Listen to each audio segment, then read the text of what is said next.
Good afternoon. Welcome to everybody to the first session related with the market and industry status. 1 year ago, the situation of our sector was quite different. We lived one situation very dynamic, in growing in the whole world, seeing that nothing could stop it to us. We are a clean technology and a cheap technology. The world was for us. But several months ago, February, started that Mr. Taleb called one black swan. Something unexpected happened, the COVID-19. The COVID-19 affected our sector. How much? How dramatic our sector is affected for the COVID-19? Is that we will try to explore with the people that are with us today in this round table, how the COVID-19 will affect it. There is one before the COVID-19 or not for our sector too. But there are other variables, important variables, another factors that are affecting our sector. 1, 2 is the barriers to the trade. The trade, that how we will be suffer this barrier, in which ways our sector will be transformed for these barriers to the trade. And the third one, interesting effect, is the tenders, or more exactly, the price that are resulting from the tenders. Every day, every month, every week, with a new tender, we were amazed about the result of the tenders. Last week in Portugal, fixed prices for 11.1 euro per megawatt hour for a project in Europe. A real record, but more amazing. People is able in this moment to go to the market with storage, with any bonus. Are realistic, these results? They show really that our sector is so competitive in this moment. Our future belongs to us. We have here to Frank Haugwitz from AECEA that will explain what is the situation in China and India PV market in relation with this aspect. Izumi Kaizuka from the RTS Corporation from Japan that will have a global overview about the industry status in answer to this aspect. Nabih Cherradi from Desert Technologies that will speak about the MENA region. And finally, at last but not at least, Gaëtan Masson from the Managing Director of the Becquerel Institute, Operating Agent of the IEA PV-PS-1, Vice Chair of ETIPV, Co-Chair of AECEA, and Administrator of EDORA, that will speak will give our opinion about this aspect. Let's go. We have a very interesting topics. Then we'll start very quickly with Frank. So yeah, first of all, thank you very much, José, for the kind introduction.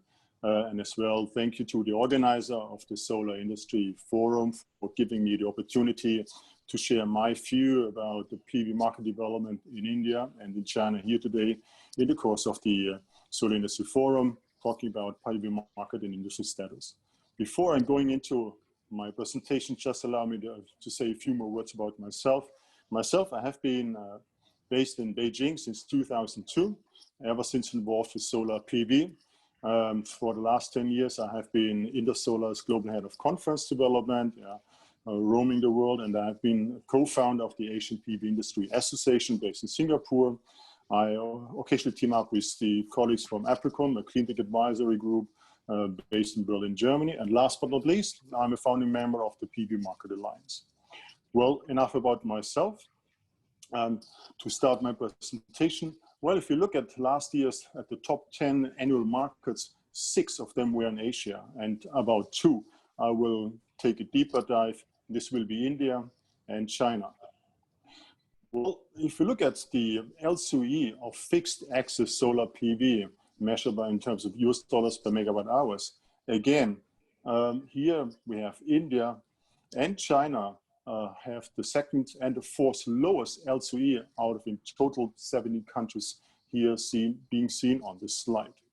So let's start with India, which is here scoring the second lowest LCOE so far. India has a national renewable energy target to be achieved 100 gigawatt of solar PV by the end of 2022. There were discussions at the end of 2018, early 2019, actually further increase the target. That didn't happen. Actually, there is an ongoing discussion that whether to increase this target up to 450 by the year 2030 or 2035. But for the moment, let's stick to the 100 gigawatt solar PV target to be realized by the end of 2022, which is just basically in less than 18 months ahead of time. Well, what are the solar PV markets dynamics today nowadays across the Indian market?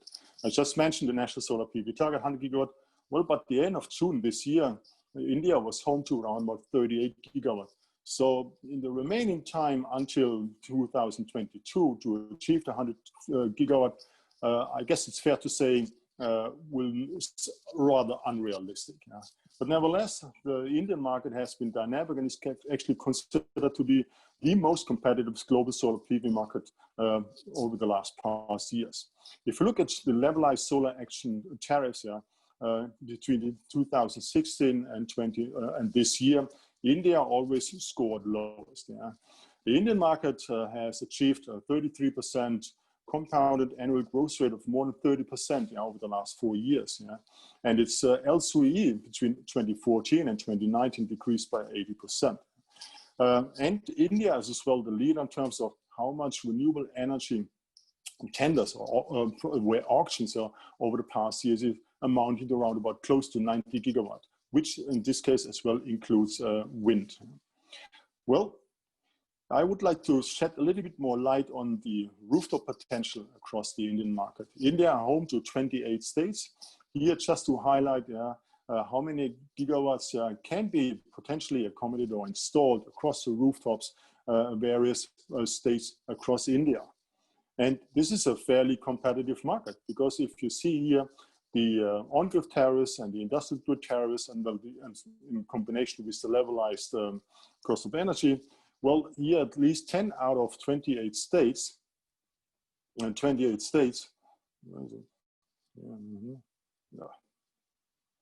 this is, sorry, there was a question in between. This is a little bit disturbing. Here, that's 10 out of 28 states.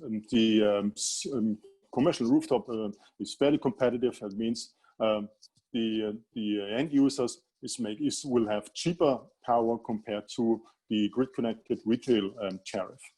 Here is another slide, again, in comparison actually with China, the US, and Vietnam. Yeah, as well here, and India comes in the third from the left, as well, always scoring fairly low compared to the other markets.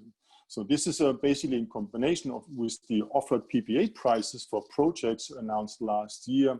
And you see a fairly rather big difference between the Indian PPA price for CNI rooftop projects and the local retail electricity tariff. Yeah.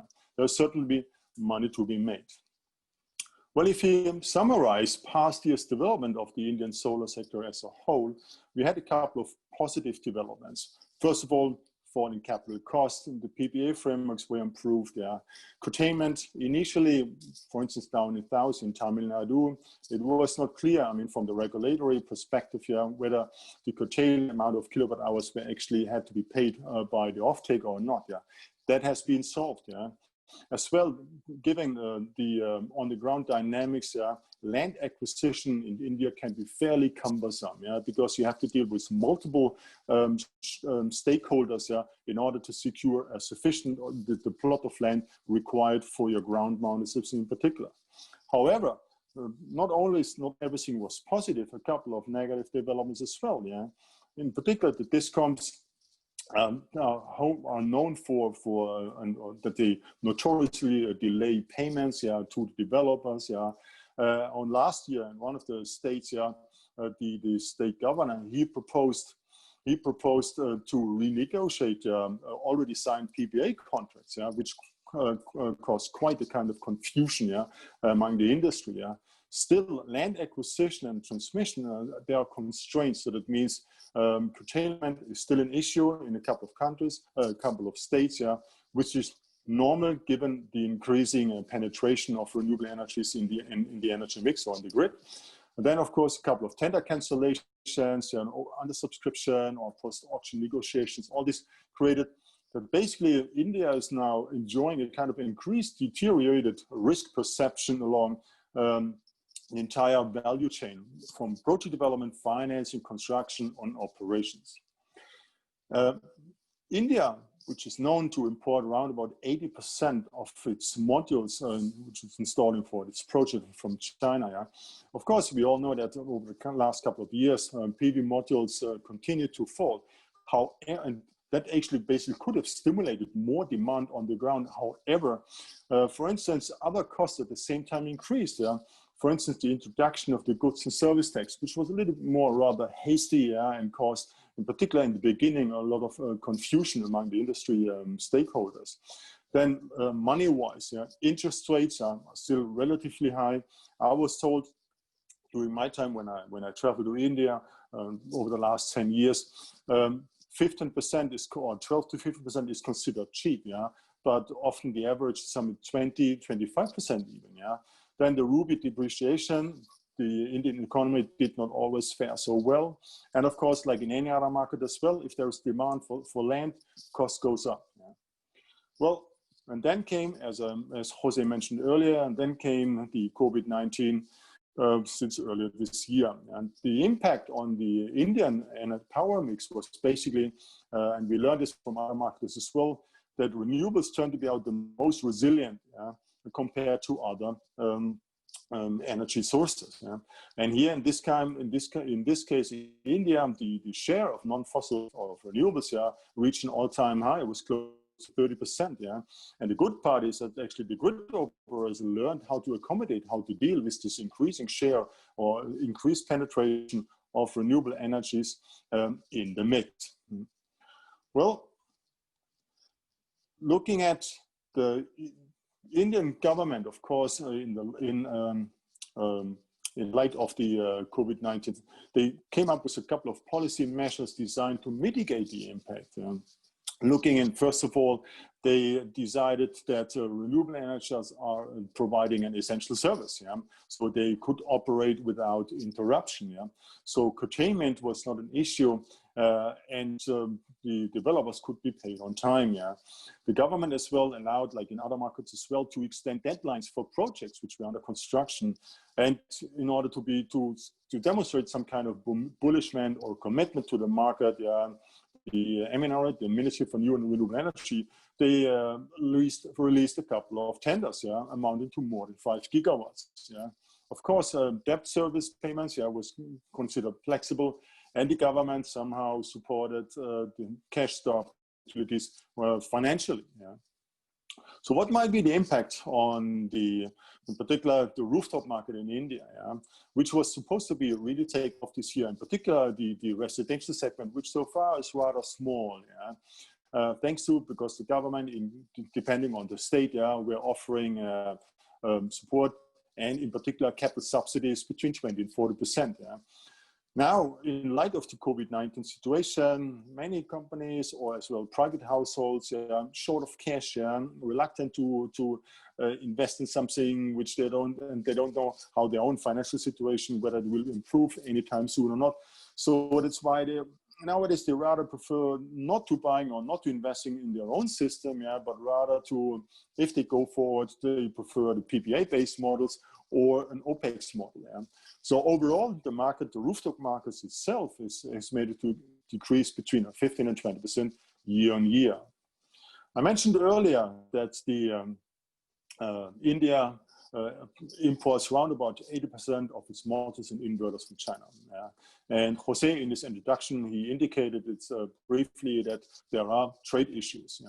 And like well in other countries, here the government of India adopted so-called self-dependence policy. So they would like to minimize or at least reduce its dependence on foreign supplies, in particular as well in this case regarding solar PV modules and inverters being imported from China. So again, solar manufacturing is considered a key priority, which actually has been a priority for the last 10 years, at least as long as I've been traveling to India.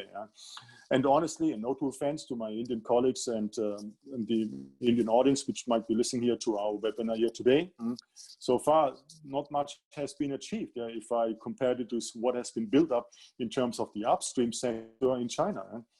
So I'm not sure whether this time that will really drive to that gigawatts of production capacities along the value chain. I mean, the upstream sector will be built up in India anytime soon.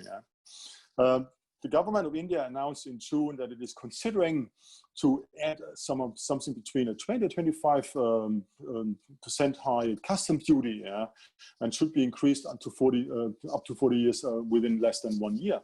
And should have become effective from August onwards. Well, today is September 2nd. I haven't read anything so far. Maybe the government is still contemplating about whether this is a wise move or not, because otherwise that will rather be kill the market if they would impose such kind of heavy customs duty from, for instance, next month onwards. So, of course, a couple of Indian-based research and analysts, they were running some numbers and looking at, well, what might be the impact, or and they tried to assess the impact of the COVID-19 on the Indian solar PV market. Well, it's all depending on how long the lockout, the second wave, or might be the third wave, etc., etc. And this is pretty much based, or it boils down to anyone's assumption. Well, there is one more overview. This is here that so far, I mentioned earlier, India is home to around about 38 gigawatt of total installed capacity. But if I'm looking in the numbers in first quarter and second quarter so far, which amounts to around about just 1 gigawatt, this is fairly low compared to last year's 8+ gigawatt installed. Although, interestingly, that during the second quarter, module prices were rather fairly low. However, due to COVID-19 restrictions, etc., didn't really pull off or translate into more deployment on the ground. Yes, India, I mentioned earlier, is the #1 country in terms of releasing tenders for projects. And yes, there is a 40+ gigawatt strong pipeline.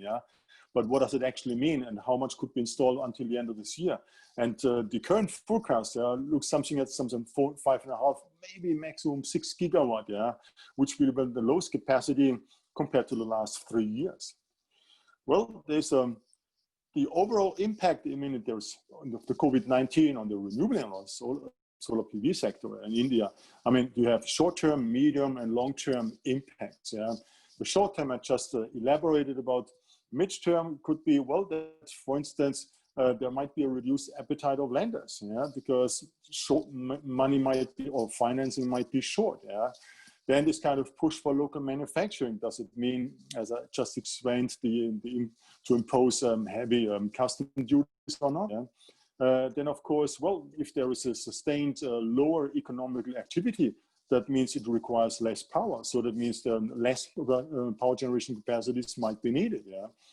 So here, my colleagues from Bridge to India, they were running some numbers, and they were saying, well, they have reduced their 2020 to 2024 base case scenario by 10%, down to 35 over the next 5 years. So that translates into roughly 7 gigawatt per year. Not too impressive, honestly. However, in the long term, given the overall situation and India's commitment to the climate change, it could actually accelerate the transition to clean energy, etc. But again, this is subject to to assumption. And this is just to show you the individual annually cumulatively installed capacities in the next 5 years. This is my last slide about India. I just would like to highlight that because so far more than 90% of all installed 38 gigawatt PV and power generation capacities are actually based in water-stricken or water-stressed areas across India. Yeah? I have added the individual cumulative installed capacities to these bubbles here on this chart. Yeah? So, and if you're looking at just across 9 states, yeah, around about 28 plus gigawatt were installed by the end of last year. That definitely is posing a longer risk, yeah, for the overall development of the Indian PV market. And with this, I would like to move on to my next market, which is China, with which I'm slightly more familiar. Basically, this is a slide with some key trends. Yeah. Last year, the National Energy Administration of India, of China, sorry, they have announced that they will move away from 100% subsidy-driven market to 100% subsidy-free market in 2 years' time. Yeah, so basically from next year onwards. Yeah, so that means last year and this year it was pretty much clear, but with the arrival of the COVID-19, things changed. Yeah, for instance, deadlines were extended, in particular for grid parity projects, until the end of next year. Yeah. So far in the first half year, demand was pretty much flat. I mean, 1% growth year on year. Full year demand has been estimated by various people between 23 and 45 gigawatt. Where I am, I will say later.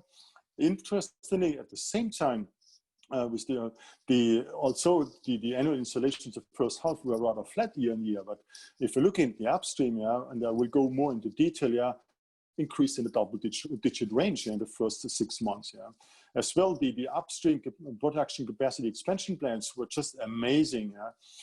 As well, a lot of is happening in terms of innovation. So that means the Chinese were not just resting and hoping that the COVID-19 pandemic will pass by. Definitely not. Yeah.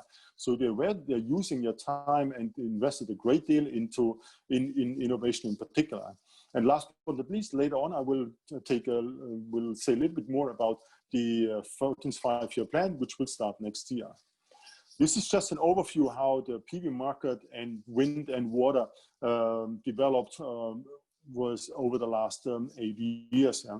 If we're looking at the 12th or the 13th 5-year plan period between 2016 and 2019, yeah, we only see this first 2 years it just went up, and the last 2 years the annually deployed capacities went down from 44 to last year 30 gigawatt.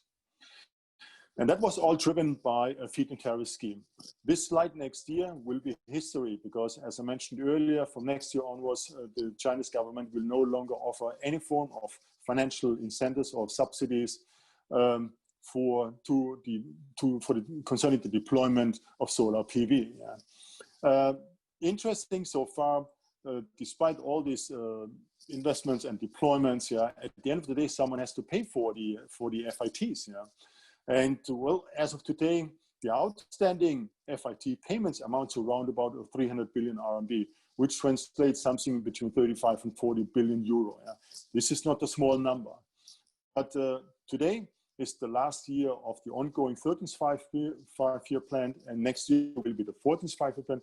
And usually, based on my experience, such kind of big outstanding issues are not being transferred from one 5-year plan period into the next 5-year plan period. So that since September last year, in particular, the Ministry of Finance, the National Development and Reform Commission, and the People's Bank of China, they were putting their heads together and tried to solve this issue. Just really gained momentum here, and they have been discussing this with the two national grid operator. This is the State Grid Corporation and the China 1000 Grid, yeah, and they are expected to issue bonds before the end of this year, amounting to around about 140 billion RMB, which is supposed to be enough to pay the outstanding FIT payments, yeah, accumulated over between 2016 and 2018. Yeah, but that is certainly a very positive development. That finally, that the developers are supposed to get paid on time and hopefully as well in full. What changed as well is that in the past years, basically the government did auctions or they offered FITs, yeah, and companies installed, yeah, and that has led to massive grid curtailment, in particular during the last 2-3 years. Also now the national grid curtailment rate is down to 2-3%, very good. But we had times at some point there where it was between 10 and 12 on the national level, and in certain provinces it went beyond between 20 or 30 and even more. Yeah. So that has changed. So that means early this year, the National Energy Administration asked both grid operators to assess to which extent in each and every provinces the existing grid capacity can accommodate further solar PV capacity. So, and they came up with this 48 gigawatt, which could be additionally installed this year alone. Yeah. What has changed as well, looking at my next slide, yeah, in particular on the provincial level. Yeah. So a couple of provinces, they came forward asking, well, if we approve your project, we want to see solid proof that you actually have the funding. Yeah. And in case, for whatever reason, you are not being able to pull off the project, yeah, you will run the risk that you will be barred from participating in any future projects for up to 2 years. Pretty interesting, yeah, this kind of developments. It means that the government would like to see if they have approved the project, that it will be either delivered or not. And in case not, there will be some consequences. As well, in the context of grid capacity constraints, a number of provinces, they have asked any new projects, PV project to be built, either has to have a certain percentage, usually 20% of electrical energy storage capacity on site, yeah, or is combined with, for instance, what I mentioned here with agriculture or the fishery sector, basically in order to ensure an on-site consumption. And that, of course, would take away the pressure from the grid. Extreme cases so far, and just recently, actually 2 weeks ago, one city in Inner Mongolia ordered to terminate all PV systems under construction. Yeah. And also they did not stipulate in the official document by when these projects shall be terminated. But if you read the local government work report, by June this year, 4 gigawatts were under construction. That is an extreme case, and the reason is environmental protection, basically to restore and to protect the grasslands of Inner Mongolia is given as the main reason for this decision. Here is a snapshot on China's residential solar PV market. Straightforward support scheme. The government is offering FITs. Yeah, the estimate is that between 6 and 7 gigawatts will be installed in the given year, and up to now, close to 3 gigawatt have already been installed. Another market segment that the government, I mentioned earlier, has started to come up with a national bidding scheme. That means the provinces, they collected projects firsthand, submitted them to Beijing, and Beijing basically they did then the final selection. Yeah. So here they just approved 3-4 weeks ago that they have approved close to 26 gigawatt. The interesting part that out of 30 provinces, only half of them actually joined this kind of tendering scheme. Yeah, and I'm still trying to understand or get my head around how comes. Yeah, if we're looking at the proposed lowest bid, which fell by more than 30% year on year. And interesting as well, because last year the government approved close to 23 gigawatt, but actually less than 55% were realized. Yeah, so that means a great deal of projects approved last year were shifted into this year. Frank, you have only 4 minutes more. Okay, good. I will speed up. Grid parity is another scheme the government has approved. We have basically today around about 30 gigawatts in the making, in the pipeline. The beauty of these projects is that the deadline has been set until the end of next year. I mentioned earlier production output. Yeah, in the first half year compared to last year's first half year, we have seen a double-digit growth along the value chain: poly, wafer, cell, and modules. Yeah. Interesting as well might be larger companies, the top 10 manufacturers, they have been gained market share in the first half year compared to last year, as well along the value chain. Yeah. Here as well, just to, maybe Izumi will go into this more in detail, looking at the wafer transfer exported modules. Yeah, we're seeing that here the generation 1 has been increasing, M6 and others are gaining market share. Then I mentioned earlier, this year, the total announced production capacities, which shall be realized in future amounts to more than 500 gigawatt. It's more than 100% compared to last year. Yes, Not all of them will be realized, but still, if only 50% will be realized, this will be mind-blowing. Yeah. Then this is the bigger picture. Yeah? Given the overall situation, what I believe that the larger companies are getting stronger and larger, that could be, and being able to offer lower prices, have better balance sheets. Yeah, that could become very much of a challenge for smaller players. Yeah, that means it could trigger massive industry consolidation in the next 2 to 3 years, so not overnight. Yeah. New technology innovation is high on the agenda. I mentioned earlier, heterojunction is the buzzword nowadays. It's amazing. Yeah. Then as well, what is as well being faced by the Chinese PV industry is this kind of at home that the government is phasing out subsidy support, but this is well happening in other markets as well. So there's a lack of visibility. Yeah. Jose mentioned earlier, global trade issues. What will happen? Will they fade away, stay away, intensify? Hard to predict. Yeah, China is exporting to around about 2/3 of its modules. Yeah, and of course the strengthening of indigenous PV manufacturing. I mentioned this in the case of PV in India or in Europe. Yeah. So far, China has not announced any green stimulus package yet due to the COVID-19. Yeah, not at all. Yeah, as I mentioned earlier, the installations the first half year were rather flat. Yeah, my full year estimate is as of now is 30 gigawatt, which is basically flat year on year. Why that? Because during the last few weeks, a few polysilicon manufacturers experienced a couple of fires, and hence supply is short, and prices increased dramatically within a matter of days and weeks. Yeah, that means right now many of these, in particular, bidding projects are under pressure to be delivered by the end of this year, or maybe shifted in next year, hoping by next year prices will be at June level this year. To give you one example, in June this year, the price for regular modules were at 140 RMB per watt, and now are at 170. That is hard to digest. Yeah. Interesting, maybe in the longer run, will be China's new economic mantra, what is called dual circulation. This is still a rather vague concept released in May, and more details are supposed to be released during the party plenum in October. Yeah. But again, similar to India, it turns towards a stronger self-sufficiency, or to being more autark. Yeah? Therefore, energy security is very much high on the agenda, and in particular, coal, gas, and oil. Yeah? Renewables are interestingly usually mentioned last, yeah? And I don't know why yet. Yeah? Yes, coal is cheaper and it keeps the industry busy, etc. And if you look at the impact of the easing of restriction of approving new coal power plants, resulted in 48 gigawatt were approved by May, yeah, compared to 10 gigawatt of the last year, of the full last year. Yeah. Interesting as well, this kind of dual circulation could lead, of course, as well potentially to more solar PV installation. Keyword is energy security.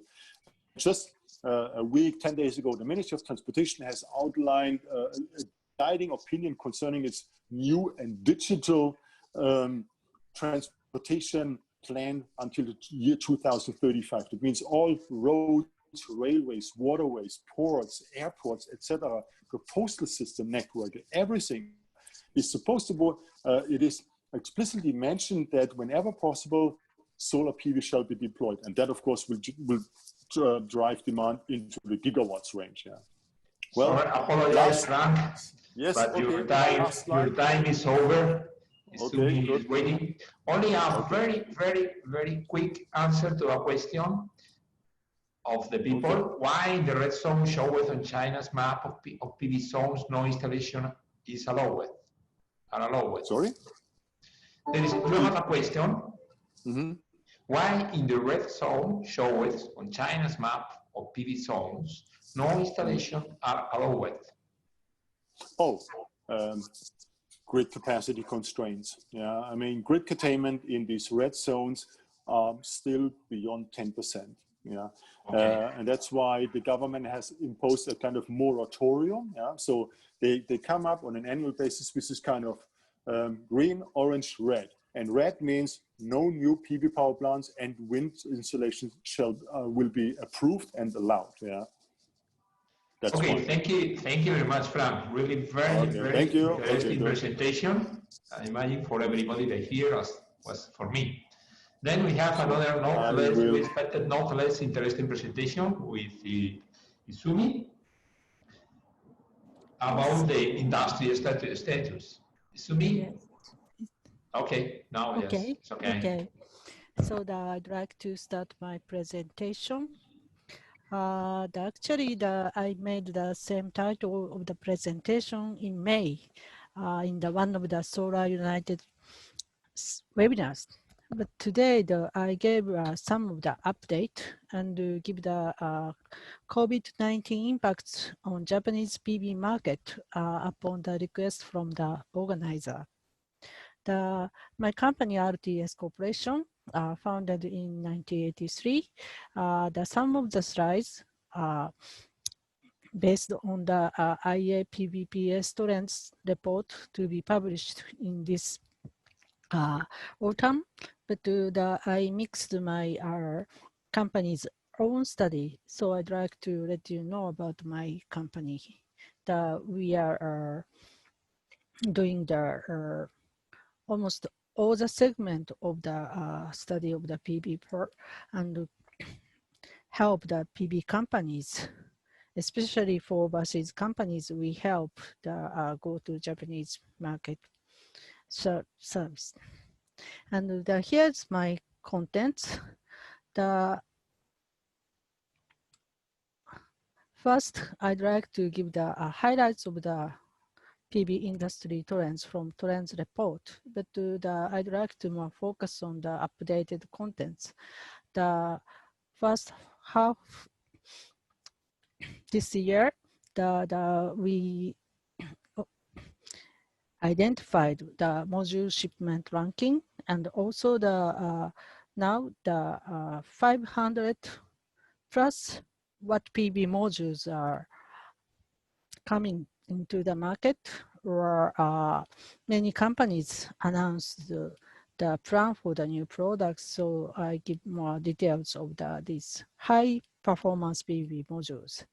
And then I'd like to talk about the polysilicon supply impacts of the PV modules. Then finally, I'd like to give some impact of the COVID-19 on global PV market, but mainly focus on Japanese market. This graph shows the yearly PV installation, module production, and production capacity. Before I showed the preliminary figure, but now I give you the 2019 figure. The PV module production was around 104 gigawatt. Then but the capacity increased to around 225 gigawatt based on our latest primary survey. But this year, already the tier 1 major players announced additional 50 gigawatt of the production capacity by the end of this year. So the production capacity might be reached 250 gigawatt. But always I note some of this capacity is outdated. Maybe 10% or 15% minus of this graph is the real capacity. And already Frank mentioned that China is the biggest PV producing company along the supply chain. In case of the polysilicon, China provides 68%. In case of the wafer, China provides 96% of the wafers. But in case of the cell or PV modules, we can see the more diversified production sites. And I think in case of the PV modules, we will see more location of the production in the future. And the next slide shows the top 10 suppliers shipment ranking the first half of this year, the Jinko Solar kept the first position. The Longi came to the second, following Trina. And if you check the very small character showing the manufacturing site, you can see that now some company has a factory in USA or Vietnam or Mexico. And you can see the diversification of the production sites. And now the major company, especially Chinese company, has a very big production capacity. If you want to be the top 10 players, I think that you need to have the more than 10 gigawatt of the capacity.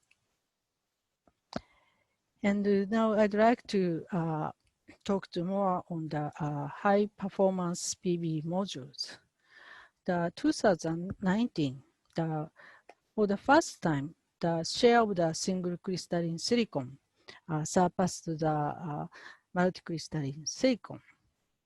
And this contributes the improvement of the efficiency or output of the PV modules.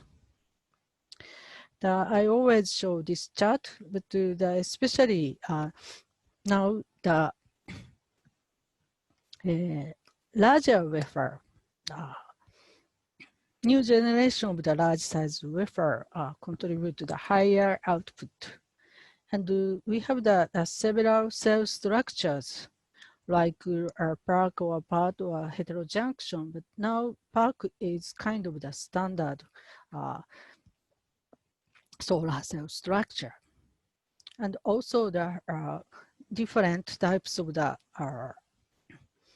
cutting of the cell are introduced, half cut or triple cut or multi-cut or single structure are coming to the market. But I think the single structure, the paste to between the cells are a little bit expensive, so the single requires further improvement of the paste for the cost reduction. Then, of course, we have the 15,000 voltage or improved encapsulants. Then this is very busy chart. Sorry, but you can check later. This chart plots the recent higher output PV modules and the number of the cell size and the cut and also the size of the wafers. Now the highest output PV modules are announced by Jinko, JA with 80 cells, and most of the high performance, high output PV module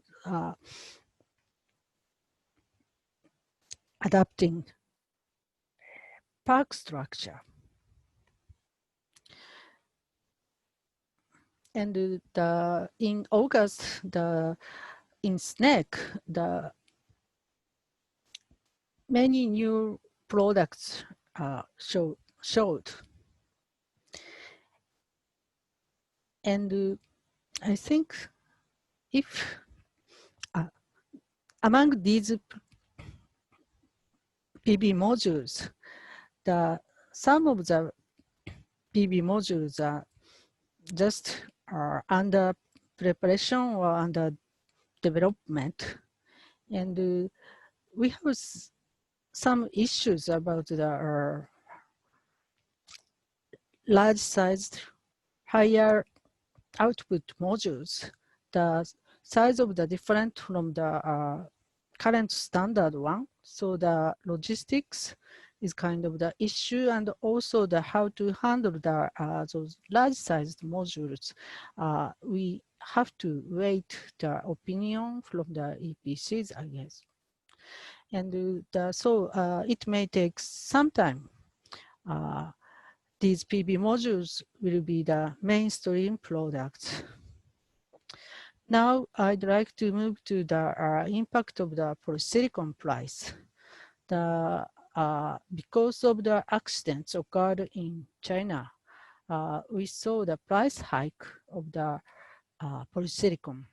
Then wafer and sell price follows. And during the snake that we had, the price negotiation started for PV modules, especially in Chinese market. The accidents actually occurred 2 companies' polysilicon power plant. The first, the 2nd of July, the poly plant in Xinjiang province, the Dakonlu Energy's polysilicon plant had a small fire. But in case of the DACO, the full operation is expected by the end of the September. But in case of the GCL for energy, we had the multiple explosion occurred in the power plant, also in Xinjiang province. And according to the report or media, the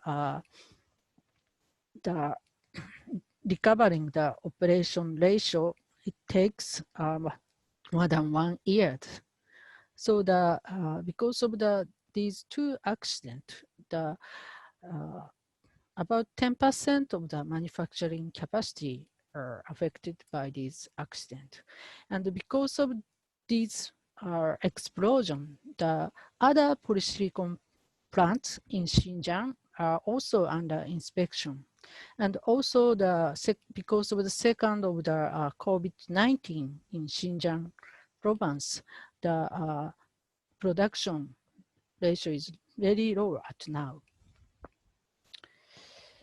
But if we think the total production capacity of the polysilicon and the consumption amount, the still manufacturing capacity, I think enough.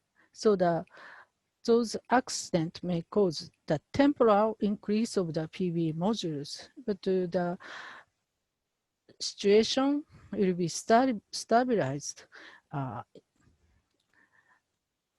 in not a long term. Then I'd like to mention some trends of the downstream sectors, but I do not have enough time just to tell you briefly. Of course, the lowering LCOE is the essential.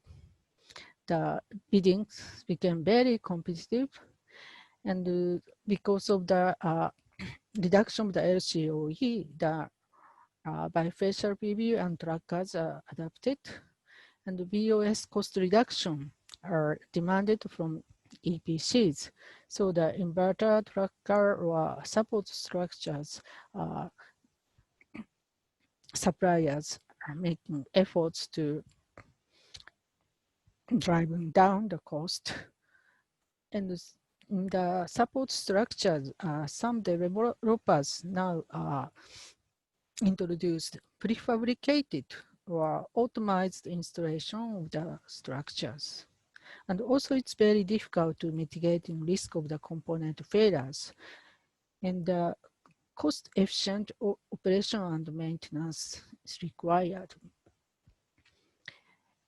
And about the new application, the floating is a hot topic, but agro PV is now becoming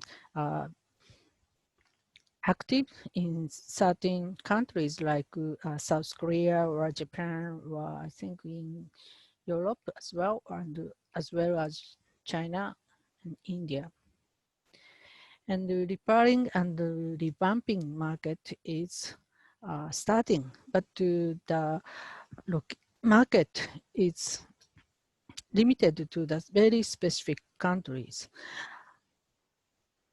And because of the increase of the wind or PV power, now the requirement for the grid code and regulation changing. The smart inverters needs to be the grid forming or grid supporting inverters. And also I think the requirement for building energy efficiency code will drive the BIPV or PV and ESS, and recycling is now becoming the business in some countries. So now I'd like to move to my final part, the impacts of the COVID-19 on global PV market and Japan. But I'd like to introduce Japanese case first, because it's common in other countries that we conducted the survey, how COVID-19 gave the impacts to the business of the EPCs or investors or installers or residential PV suppliers. In Japan, from the March, the negative impacts became visible. And major impacts are delay of projects due to the cancellation of the meetings or negotiation. Delivery delay of the components are also reported, mostly comes from China. And some projects are canceled because of the delay of the financing or other factors. And also the shortage of the workers at installation sites by lockdown. But in case of Japan, the government set the due date for the large-scale PV projects. So the most projects are proceeded by the end of the March. So the total market volume size, at now that we estimate less than previous year, but the previous year, the Japan installed 7 gigawatt. This year, the maybe dropped to 6 gigawatt. But between 6 to 7 gigawatt, we are now checking the downstream market. Not so negative impacts, but the 2021, the impact might be more visible. But we have the very good news. Jose, just 1 minute. 1 minute, because we have a couple of questions for you from the board. Betty, just establishing the committee to realize renewable energy-based economic society. The current ruling party was more pro-nuclear, but the situation is changing. And also the METI started discussion on how to revise the rule of the power transmission line, aiming to fade out inefficient coal power thermal plant. And also we have the good news, because the government removed the risk of the approved feed-in tariff projects. Maybe I go to my final slide. We had various negative impacts of the COVID-19, of course, but the PV is leading energy to achieve the energy transition. And also the society will be more decentralized after the COVID or with COVID era. So I think PV can be more important role in the energy transition. So I'm not so pessimistic about the impacts of the COVID-19. Thank you for your attention. And I have to say thank you to NEDO for the support of the IEA PBPS. Thank you, Izumi. Thank you for this interesting presentation too. And I think everybody that we are here, we are optimistic about the future of PV. And that will be a very sunny and very brilliant future. I have two questions for you from the public that you can answer very quickly, very shortly. It is time the industry consolidated price LCOE rather than race to the bottom, which can kill the industry factories. Do the panelists see the LCOE consolidation in the near future? LCOE. Yes. Yes, LCOE depends on the location. And country by country, it's totally different. So that I can't understand the question. Okay, I think the question of the aim of the question is if prices. If prices. Is here, I think he's speaking more about prices, PV prices, PV module prices. If we see a consolidation of the prices, or the prices will be continuing dropping. I think the price will can be go down with the improvement of the efficiency and also the improvement of the lifetime as well. Still, we have the space for the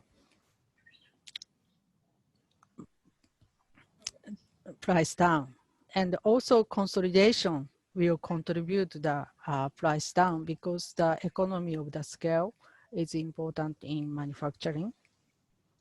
Okay, there's another question. Does anyone can share us his expectation on single PV technology? About single PV technology? Yes. Single PV technology has several issues. One is the patent issue, and also the paste between the cell is relatively expensive, I heard. So they still we need some time. Those single module will be the volume zone products. But I'm not sure that which is better than other technology like heterojunction or IBCs. Last question is, it was a question about if the Japanese government in some way is subsidizing the recycling of PV panels. Japanese government has some regulation or obligation on the PV recycling panel. But the real recycling business starting in maybe 2030s. Okay. Okay, let's go then to Nabih Cherradi, that he will speak. Hello. Hello. Yes. Nabih? Yes. You can start speaking with, showing to us your opinion about the situation with the MENA market. So, first of all, good morning or good afternoon, ladies and gentlemen. I know, depending on where you are. Well, I'm speaking about MENA region, but I'm now in Switzerland, at home, locked since March. So the topic is solar paradigm in MENA region, but I will start speaking also in general about the region, what's going on in terms of programs and projects. Then I will have a focus on KSA, which is the largest market in the region, and it's supposed to be one of the largest markets in the world, among the largest markets in the world indeed. So, but before that, allows me to introduce in one slide my company from where I came. It's Desert Technology, which is a holding company under which we have 3 divisions. The DT Lab, we have a manufacturing, so we produce modules in Jeddah, Saudi Arabia. So far, we have about 110 megawatt production line module, which is a pilot line, but we are working in order to expand it to over 1 gigawatt, including the cell, wafer, and ingots in the coming 2-3 years. The second division is DT services. We do the EPC, and we do also the development, and we are creating another, I would say, arm, which is the financing. That like that will be fully vertically integrated. The market is mainly MENA, but also we are very active in African markets. So this is my company, and now let's go to MENA region. MENA region, and here they are the major countries in the MENA region, even if they are much more than that. And what we can see that, and we know that as these countries are swimming in the oil, all the production, I would say, of the power or the power generation is based on either natural gas or oil. And that situation, they are consuming what they are taking from the earth, which is at the price of today, unbelievable, and it's not a sustainable situation, especially if we know exactly how the increase is ongoing year to year. And what you can see in that table, that it's continuously increasing year after year, the demand of the electricity. And if we continue like that, up certain limit, they will not be able to export any barrel of oil, which represents a dramatic situation, because especially, for instance, if we speak, as we'll see it in details later on, Saudi Arabia, 98% of the income comes from the oil. So that situation is not sustainable. So we turn to make it the economics of necessity. There's not an option today to not consider going renewables. Of course, solar is a prime.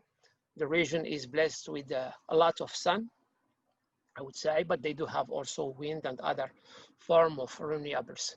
But the key, as we talk about the solar is, they will allow them to, or the economy to benefit in different ways. First of all, is to be able to sell more barrels and to make it for a longer period by less consuming. Diversifying the economy, diversifying the industry also, which doesn't really exist or is extremely minor. It's diversifying, for instance, jobs. So it's creating another dynamism in the economy, which is very important for the countries and for their stability and for their prosperity. So, and of course, at the end is the quality of life improvement by lower emission. Bear in mind that the Middle East region by capita is one of the largest in the world, so which is extremely bad. So if we look into, I would say, the ambitions of each of the countries in the MENA region, it's extremely, extremely big. All of them, they are showing over 10, 15, 20, even 50% of targets and in the mix of the energy. And this is between short term and long term. And we can see that there are certain moves on that, especially, for instance, in the region, one of the first countries that moved was the UAE, which starts by the early, I would say, 2000, and they developed quite well. Followed immediately by Jordan. Jordan was also the second one to jump in, and also they developed extremely well. And today they have even somehow, I would not say overcapacity, but now they cannot allow anymore any installation if it doesn't have storage. And they haven't now announcing a different program to retrofit the existing station to go for storage, which is very important point. Then it was Egypt with their big project that starts some years ago. And now we can see KAC is entering into the era, even if the KAC was the first in early 2012, they announced their project or their ambition to move to renewables and mainly solar with 54 gigawatt in that time. But it was up and down, but also as it's usually, you know, for any of these projects anywhere in the world, it's not specific to the region, to KSA, it's all over the world. It needs time, to maturity, to prepare legislation and to understand the technology before they go, and today they are moving ahead. So if we consider all these numbers, we can see that coming years or during the next decade, the region will participate by over 30% on the market share, which is quite a lot. And it's also a very big opportunity for manufacturing. But as we will see exactly how some countries are interested in the region, are interested in local manufacturing, and they are implementing the local content conditions. So about the legislation, because if we want to do something, we have to look into the legislations. If we account that there are about 21 countries in MENA, 18 of them, they already have different program, different type of, I would say, promotions for renewable energy on place. They start attracting at the beginning, and that was the early stage, attracting a developer by installing certain form of feed-in tariff. They were very extremely generous. If we look, for instance, what especially Jordan offered in the first round, which was over 15 US dollar cents, US dollar, it was very attractive, and that is allowed, outside the developer and the project and the solar to be deployed.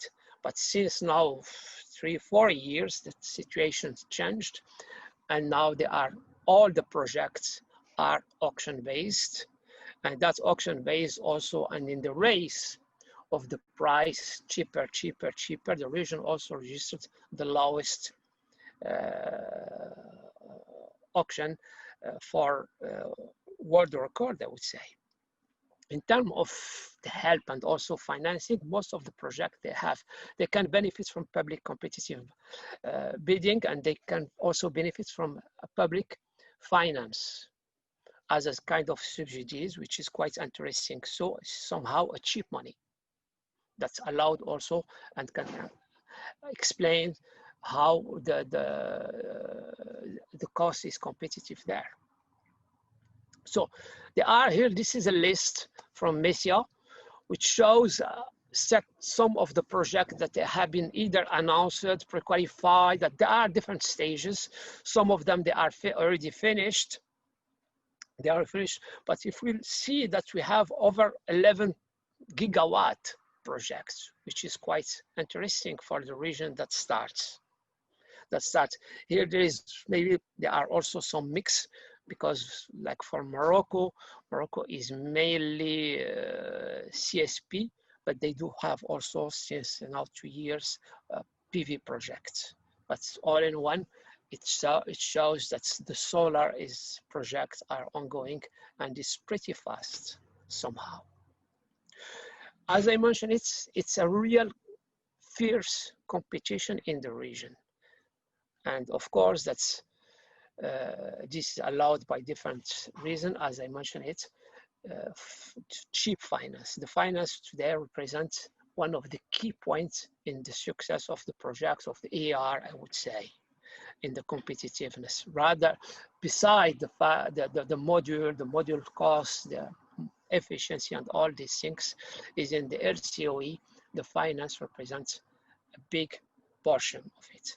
And we can see that here we record very record, and we are approaching, I would say, little by little, 1 cent per kilowatt hours, which is feasible, especially now with the technology. I would call it new technology because it's not yet deployed at a large scale with the bifacial, because you know that the albedo effect will benefit a lot based on the color of the land, and the color of the sand in the Middle East is very, very favorable to the albedo effect, which will allow generating high, I would say, power, and of course reducing the LCOE in a very big manner that will probably allow us to reach the 1 cent maybe in a couple of years from now. Now, let's focus on Saudi Arabia. Saudi Arabia, and that graph shows the necessity and the obligations to think for the future and to think what should be done now, not tomorrow, not tomorrow. Here the graph shows the oil exports and the domestic need and usage. Bear in mind that Saudi Arabia produces between 9 to 11 million barrels a day. They are using about 3.5 million barrels a day just to produce the power, and 72% of these numbers of these barrels are used only for air conditioning. You can imagine how big the need is. And with the population increase at 8% per year, you can imagine more need. So if they continue under this situation, by something between 2025 and 2030, it will be an interruption. They cannot export anymore, I would say, oil. So in that situation, pushes, make moving to renewables a necessity. Even if they still have what we call is the 3P, the oil that if we dig deeper, we can have it, but at which price? And this is also the other question, because the oil is will be always there. Like for instance, we went from the Stone Age to the Steel Age, but stone never disappeared. So the oil will, in my humble opinion, it will not disappear, but it will become more and more expensive. Think about that and being conscious about the situation. They defined a vision of 2030 that identifies the renewable energy as one of the pillars of economic diversification, and the move from the oil to no oil industry, which they call it yellow oil, from the black oil to the yellow oil, and they call it an-naft al-asfar in Arabic. So, which will be the solar energy. So they want to make that move. And for that, they defined a project which is quite ambitious. Even it was initial here, as we can see that in the beginning, it was, for instance, targets for next 5 years was set up at 9.5 gigawatt. They move it to 27.3 gigawatt. This is combined CSP wind and PV, but if we look just on the blue rectangle, it's 20 gigawatt in 5 years, and in 12 years, it should be 40 gigawatt. And this without including other projects that they will run by another institutions. Okay, so like that, we can see the potential and how the market is big. The projects have been divided and they will be shared between 2 units, government units. One is REPDO, which is a Renewable Energy Program Development Organization.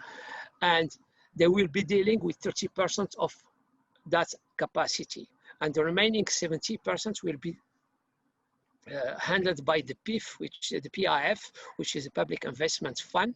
And the Public Investment Fund, they will have, or they do have, a kind of targets. The first one is going to be, with REPDO, is going to be mainly international at competitive price. The second one is going to be international as well as national, but they will have certain requirements or more requirements for the local content for the development of the industry. And we mentioned the industry in the entire value chain, not only producing the module, but we can look into the inverters, the cables, whatever is needed for the modules. They already defined the sites, and you can see here they have over 35 locations already defined, investigated with all what is needed as topography, the fauna, the flora, everything has been done, and it's ready to be, I would say, launched. There are some ready projects. The first round was launched a year and a half ago, 2 years, but it's now and awarded, and now it's nearly in the final phase of construction, which is 300 megawatts. Kaka was awarded to Aqua Power. The second round was launched and pre-qualified. My company was pre-qualified for 2 projects, 50 megawatt and 20 megawatt. And the final RFP with the qualification will be sometimes by the beginning of next year, I think. And the third round is already announced that this will be launched soon. But unfortunately, due to the world situation with the COVID-19, everything was, I would say, delayed in slow motion. But the things are moving. And for that, they also set up a plan for the localization, because they can, if they want to localize, they have to look into the whole ecosystem. And they set up also the target for each, I would say, round and each period of time, and what could be localized. And we can see here that, of course, that the first thing that it's looked into is the localization of the module, then it will go with the inverters afterwards, and then going back, we can have the cell, the ingots, and the wafers, and so on. So it's a program for the localizations. However, there are some questions that should be asked, or asked, I would say, the country, the governments, how they can see this, because a lot of question marks remain. We want to local content, but how can we run the local content? The target is the price, but how can we combine the price with a new factory where the ecosystem is not established at all? How can we deal with the reliability of the module? Because also one of the key points and one of the key issues that I'm always asking myself, even if I'm the region, is about the reliability, the durability of the modules that will be displaying, the inverters also that will be applied, how they can stand 25 years. Today, there are a lot of manufacturers, they are promising, I would say, it's a promise.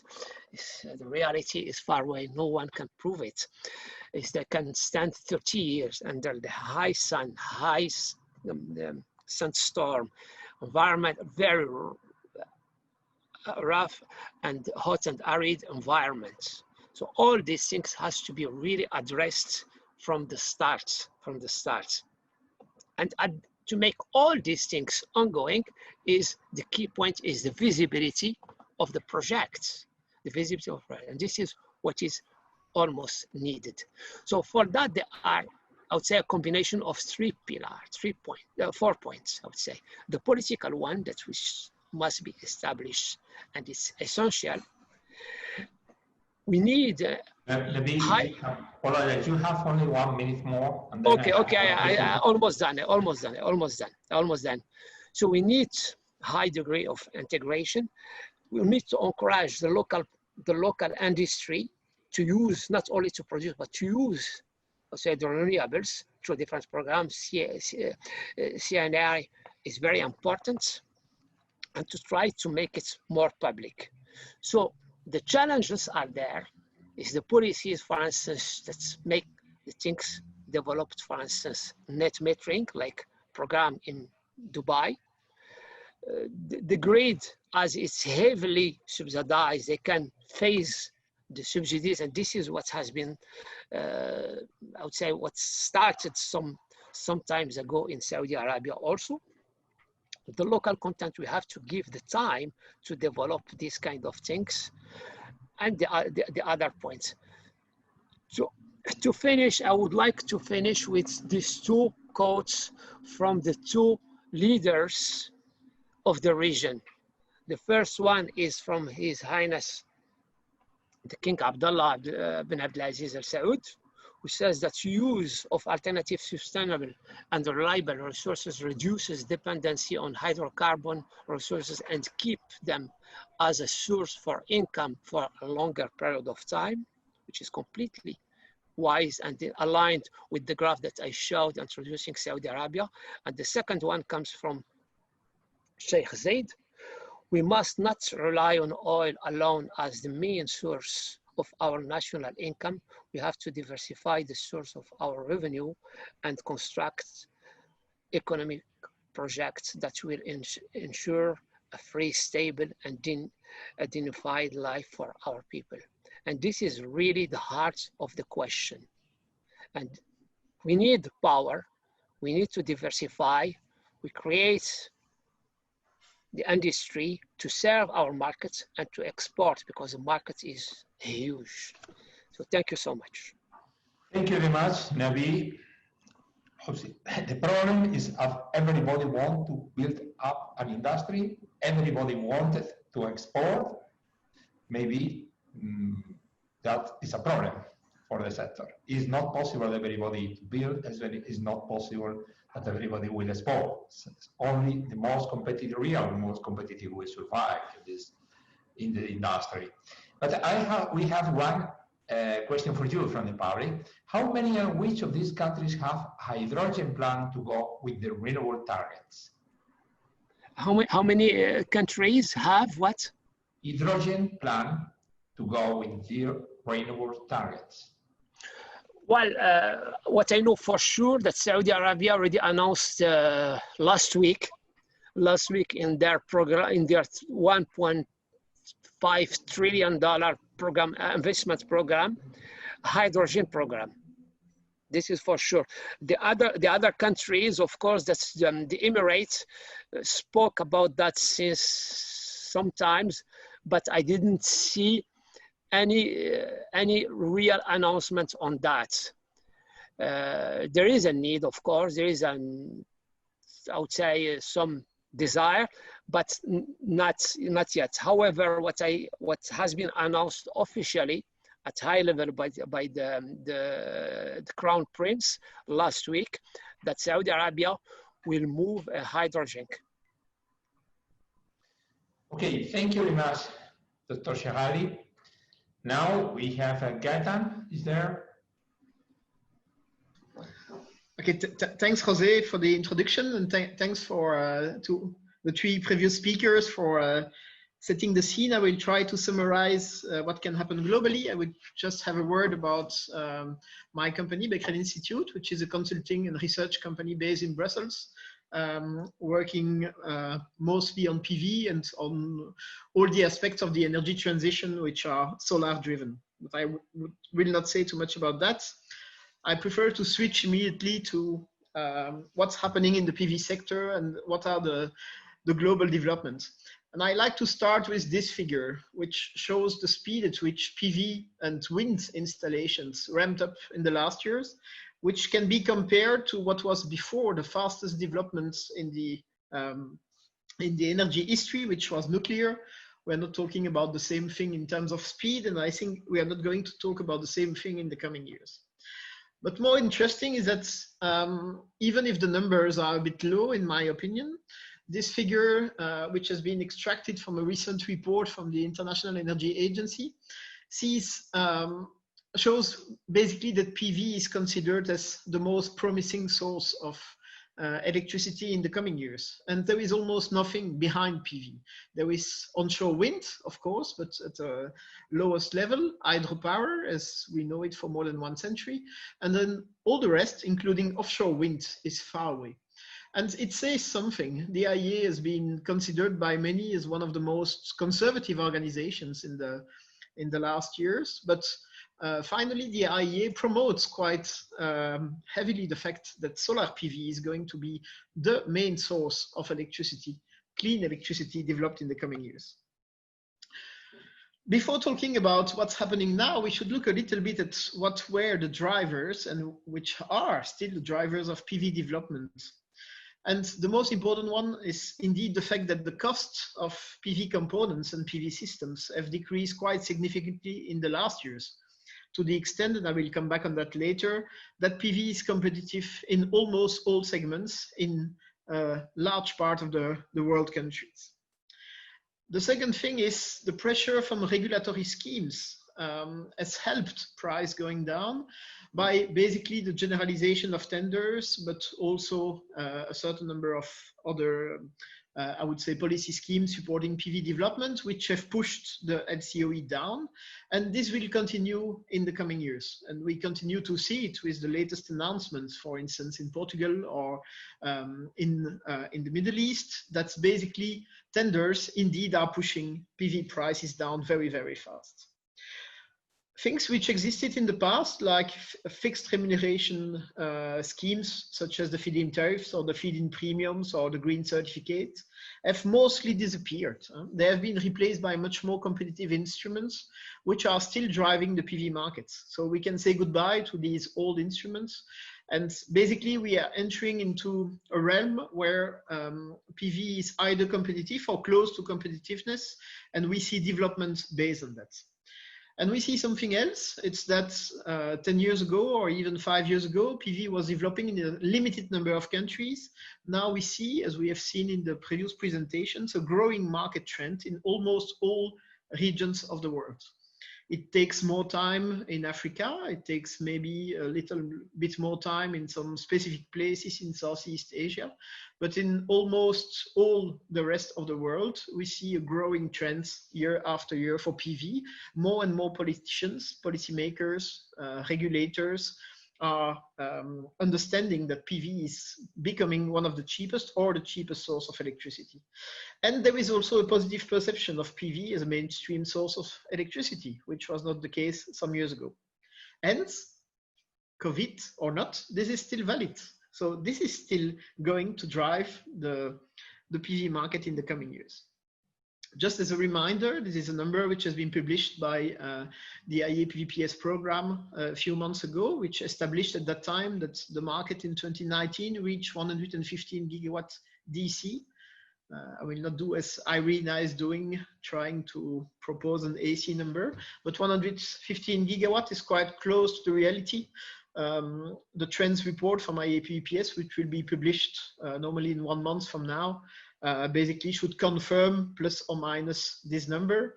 And what is quite interesting is that basically that number was higher than what we have seen in 2017 and 2019, despite a 15 gigawatt decrease in China. So it indeed confirms once again that the market is becoming global and that hurdles in 1 or 2 markets are not affecting dramatically the global PV market. If we look at how the market is split globally, we can see that the centralized PV market, so utility scale applications, which includes large scale floating PV and even some agricultural PV, still represents a major part of the market, most probably something like 70 to 75 gigawatt in 2019. But the rest, the 40 gigawatts, were I would say distributed applications driven by self-consumption. So we're talking about residential, commercial, industrial, BA PV, but also BI PV, and also different kind of smaller applications installed in general on rooftop, but not only, and aimed at powering local appliances. So if we look at 2020, so this year so far, what do we see? We have seen numbers from China. I will not build on that. Frank did it perfectly before. In the EU, we installed something like between 7 and 8 gigawatt in the first 2 quarters. It can reach the double, so a level comparable to what we have seen last year with different perspectives in different countries. We can say that Germany will still be an important market this year, the Netherlands, Poland, Spain, which is not changing much. We can see some discrepancies between 2019 and 2020, but so far the impact of COVID is quite limited. And I will come back on that. The US market is poised to grow to probably in between 15 and 18 gigawatt this year, with a large part of the market in utility scale applications. In India, but Frank mentioned it before, the situation is more complex and the market will shrink, but it's also linked to some specific local conditions. And then we have plenty of markets globally which are installing hundreds of megawatts or even gigawatts. My current forecast for the year is that basically the COVID will have finally a limited impact on installations. We don't know what's going to happen in the coming months, but I have good hopes that basically we might have a rather stable market compared to last year. Just would like to make a comment about that 115 gigawatts. If you look at what Izumi Kaizuka has presented before, it starts to be a really low number compared to production capacities for wafer cells and modules, which might lead to price decrease, increased competition, and the growth of the market, which we could have expected before, should come in order to avoid such a dramatic outcome again. I will not spend too much time on that. The caricature of the COVID is coming from a Belgian caricaturist, and I think it's a very nice and cynical one. But I will just say, basically, most of the things that we expected from COVID didn't happen so far. So there was some delays for utility scale installations, but basically, most of the installations are resulting from projects which have been already granted. The question is much more what could happen in a few months or next year if the current situation continues. And that's something which will have to be followed closely, because we see already on a certain number, for instance, on European markets, hesitations from the financial system to continue financing new PV projects. This is something that we see for the time being. I hope it will not last, but it could be something quite important. I will not talk too much about the conjunctural impact because it's quite straightforward, but much more the structural impact and how it could impact PV development in the coming years. The economic downturn, which is visible globally, we are in recession globally officially, might be counteracted by the various recovery packages which are focusing on energy transition. We'll have to see how it will work, but I have good hopes that it will not put the brakes at PV development in general.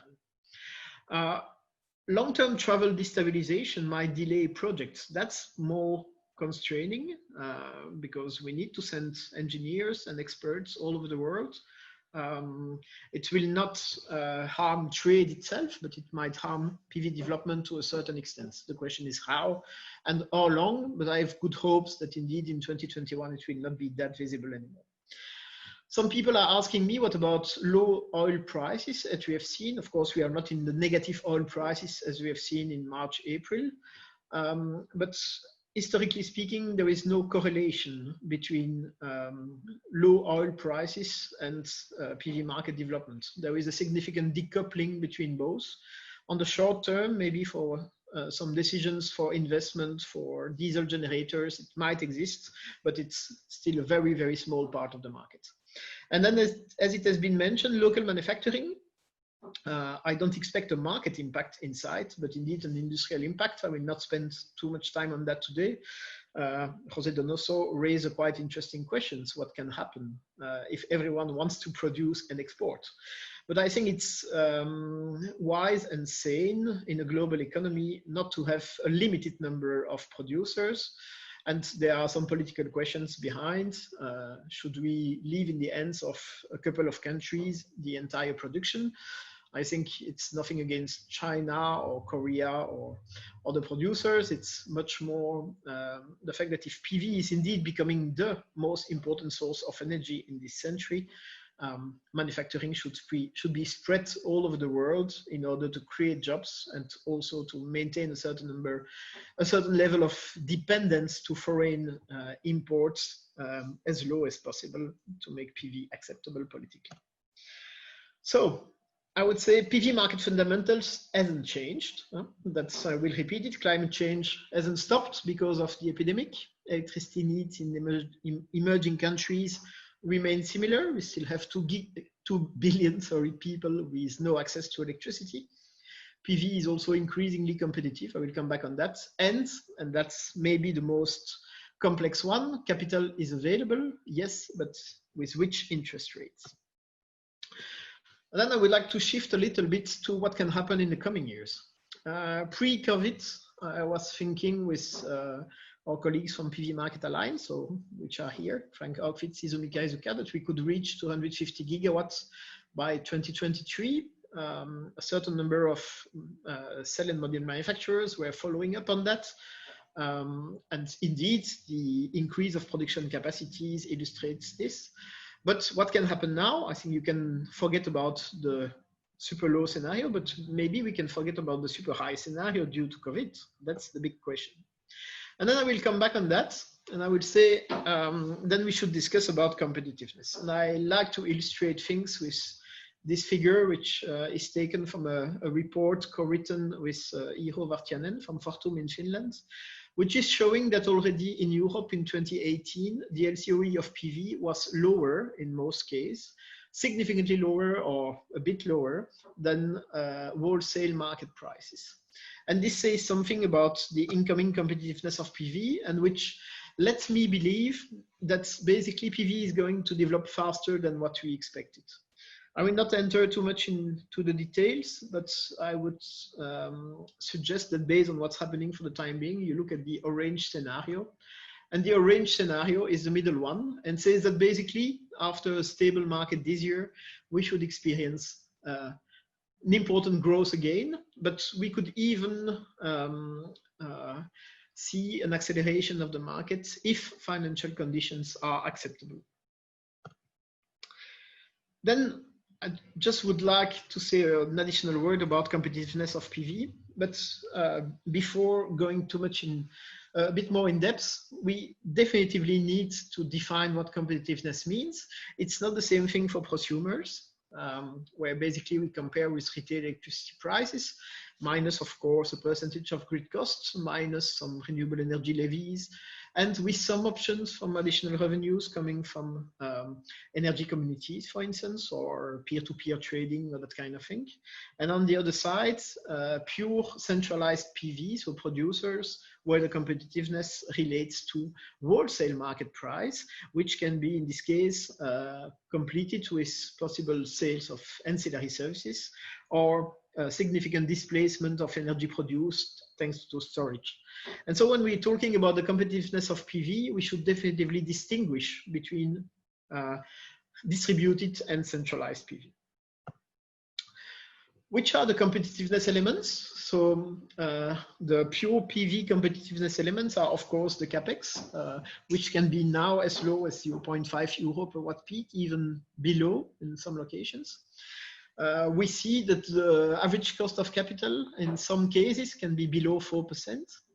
We saw an increase of the yield thanks to the massive use of trackers because of the move to bifacial, because of some technology improvements like anti-reflective coatings. I've seen that there are some friends from DSM in the webinar today, but also longer lifetime of components, better understanding of failures, better performance ratio. All these elements are increasing the competitiveness of PV. And then we have a certain number of additional elements. We see more and more utility scale PV systems which are installed with storage systems. It allows to sell ancillary services. It allows to sell energy when prices are higher. And indeed, the ratio between normal hours and peak hours is increasing. I know you will tell me it's also due to PV, but yes, it allows to sell PV electricity, stored PV electricity at a higher price. And for prosumers, the development of energy communities and self-consumption or virtual self-consumption based business models might allow at some point, it's not yet completely the case, to maximize revenues for prosumers. Then the question is, Gaëtan, your time is finishing, and we have a couple of questions for you. Yep, I'm finishing in a minute. How do we read the recent tenders, like in Qatar and Portugal, by the fact that not all of them are based on traditional PV business models, but some are based also on the idea that you could have additional revenues, or that basically you can buy a permanent grid connection, as it is the case in Portugal. And I will not spend too much time on that. I will conclude. PV is either almost competitive or already competitive in many market segments. There are still many improvements to do in the BIPV segments and for green hydrogen production. I will not spend too much time on that today. And I will just conclude by saying, if Our estimate for the market this year might be in between 110, 115 gigawatts, but it will depend on China. And I will definitively conclude by saying PV resists much better than expected to the various lockdowns. The market fundamentals are still good. There is still a question about financing. And one good question is, when are we going to produce massively green hydrogen with PV? We need further cost decreases to reach that. And we still have a lot of policy burdens which might slow down distributed PV. Thank you for your attention. Thank you very much, Gaëtan. Very interesting as usual. We have from the attendance 2 questions for you. The first one is, considering the announced price drop due to overproduction, do you believe in a European manufacturing revival? That's a good question. I think the question of local manufacturing is not a question of competitiveness, it's a political question. Without massive local manufacturing, and I'm not only talking about Europe, it will be extremely difficult to convince policymakers to bet on PV. Now the question is, when we look at the most competitive part of the PV market, it's 20, maybe 30% of the global PV market.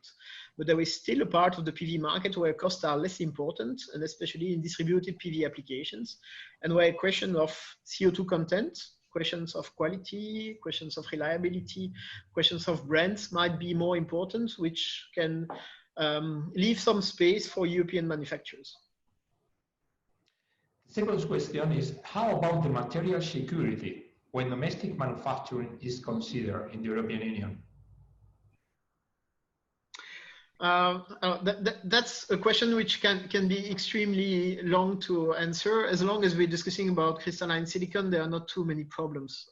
When we start to discuss about other technologies, we might have some sourcing issues.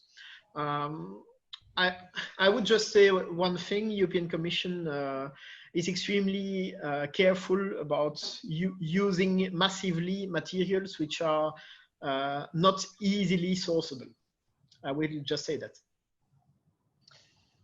Thank you very much, Gaëtan. Thank you very much to everybody to attend the session. Thank you very much at all the speakers. And I think we can conclude with a very good conclusion, very positive conclusion. PV have a vaccine against the COVID, and we go ahead with COVID or without COVID. Thank you very much.